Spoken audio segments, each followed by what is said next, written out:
Na ndugu wanahabari, mara ya mwisho tulipoita hapa tulioeleza kuhusu mafanikio makubwa ya uwekezaji yaliyojitokeza kwa mwaka wa 2024.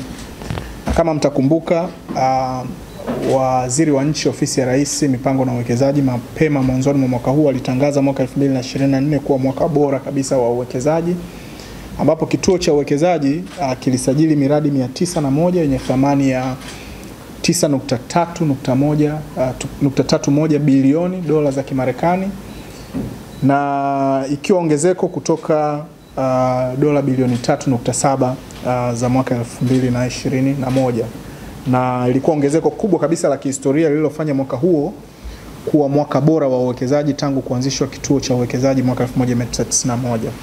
Lakini pia mageuzi mengine makubwa ambayo yalifanyika mwaka jana ilikuwa ni ongezeko la Watanzania wanaoshiriki kumiliki uchumi na kufanya uwekezaji katika nchi yao. Na kwa mwaka jana tuliona kwamba Watanzania wanaofanya ubia na wageni pamoja na Watanzania wengine walikuwa takriban 50% ya uwekezaji mzima uliofanyika nchini Tanzania.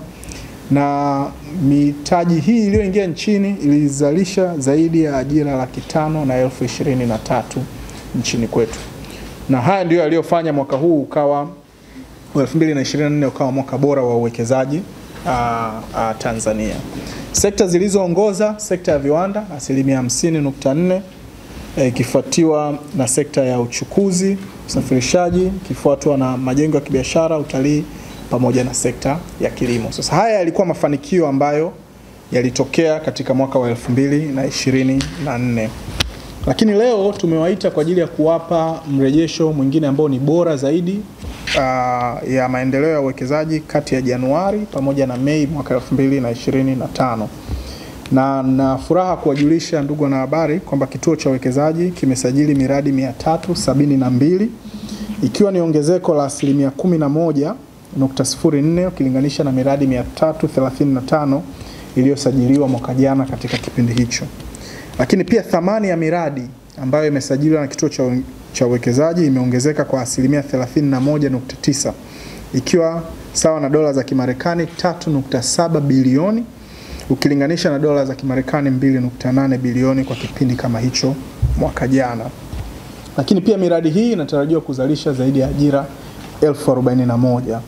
Na katika miradi hiyo, miradi 113 sawa na 30.37 inamilikiwa na Watanzania. Miradi 73 19.63 inamilikiwa na ubia kati ya Watanzania na wageni, na miradi 186 inamilikiwa na wawekezaji kutoka nje. Jumla miradi inayomilikiwa na Watanzania au Watanzania walioingia ubia na wageni ni miradi 186 ikilinganishwa na miradi 186 ya wageni, uwiano wa 50/50. Na miradi hii 372 kama tunavyoona kati ya Januari na Mei 2025 inaleta mitaji ya dola $3.755.41 bilioni na ajira zaidi ya 41,000 katika nchi yetu. Kwa hili ni jambo kubwa, jambo la kupongeza, na tunapenda kuchukua nafasi hii pia sana kumpongeza Mheshimiwa Rais kwa mafanikio haya makubwa ya miradi iliyosajiliwa. Sekta zinazoongoza katika usajili wa miradi kati ya Januari na Mei 2025. Sekta ya kwanza ni sekta ya viwanda yenye usajili wa miradi 156 yenye thamani ya dola za Kimarekani bilioni 1.4. Miradi ya usafirishaji, uchukuzi, miradi 56 yenye thamani ya dola za Kimarekani 337. Sekta ya kilimo imeshika nafasi ya 3 yenye usajili wa miradi 40 dola za Kimarekani 849.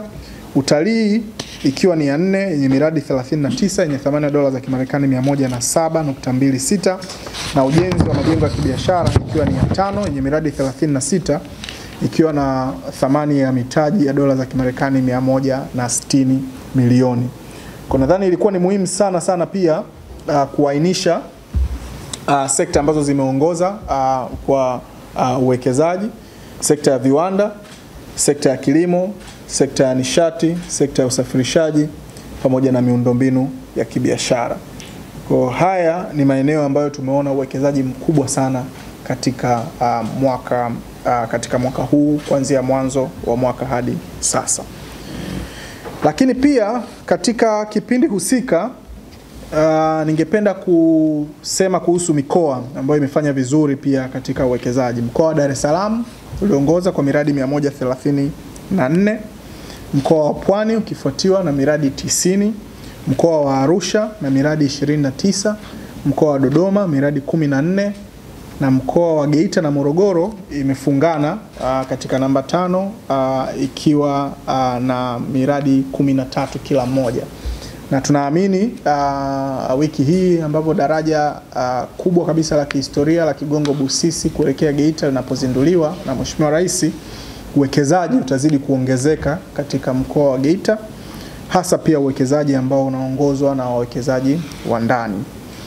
Jitihada na mafanikio haya ya Januari mpaka Mei 2025 yametokana na sababu kadhaa.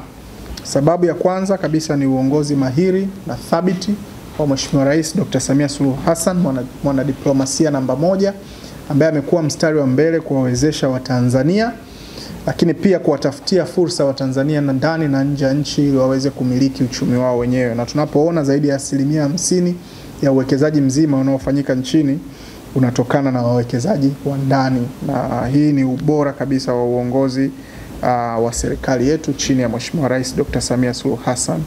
Lakini eneo la pili ni sheria hii ya uwekezaji ambayo imelegeza masharti kwa ajili ya Watanzania kuwa wawekezaji na kushusha kiwango cha uwekezaji mara 10 kwa urahisi zaidi ya wageni. Wageni mtaji wao $500,000 sawa sawa na zaidi ya bilioni 1.25, na Mtanzania kuwa mwekezaji $50,000 pekee kama milioni 125. Maana yake chini ya uongozi wa Mheshimiwa Rais, Mtanzania ana nafasi mara 10 zaidi ya kuwa mwekezaji nchini kwake ukilinganisha na mgeni. Lakini sababu ya tatu ni uanzishwaji wa huduma za kiuwekezaji karibu zaidi na wananchi, na mwaka huu kituo cha uwekezaji tumefungua ofisi ya kanda mkoa wa Njombe ambayo inasogeza huduma katika mikoa ya Iringa, Ruvuma, lakini pia na Njombe, ili kuhakikisha kwamba Watanzania wanapata huduma za kufahamu kuhusu uwekezaji, wanapata huduma ya fursa karibu na huko waliko. Lakini hili ni ongezeko la ofisi za kanda ambazo tayari tunazo. Kanda ya Ziwa ofisi yetu iko Mwanza, kanda ya Kati ofisi yetu iko Dodoma, nyanda za juu kusini ofisi yetu iko Mbeya, nyanda za juu kaskazini ofisi yetu iko Kilimanjaro, lakini pia ofisi mpya ya Arusha ambayo tulizindua mwaka jana. Sababu ya 4 ni ziara za kimkakati za wanahabari, na hii tuwashukuru sana wanahabari kwa kutufikishia taarifa za habari mbalimbali nchini na duniani kote.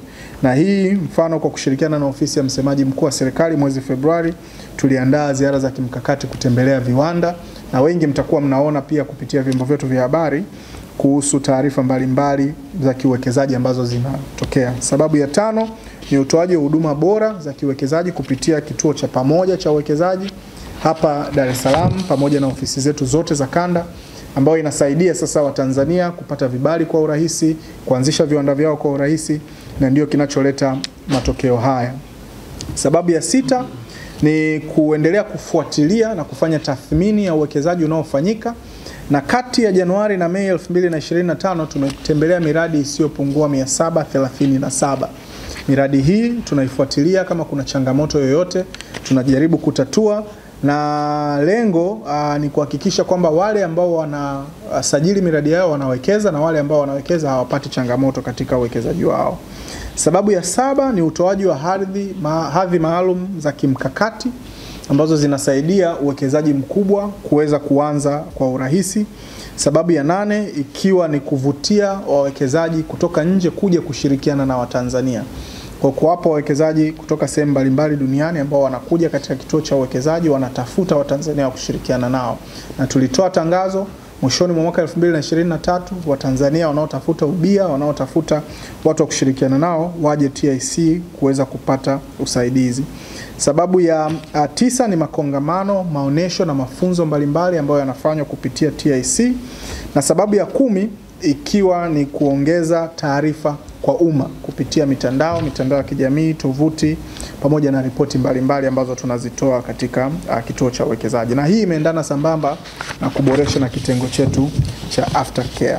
Mwaka huu wa 2025 Tanzania kutokana na hali nzuri ya mazingira ya kiuchumi, usalama, utulivu, tutavunja rekodi nyingine ya kusajili miradi.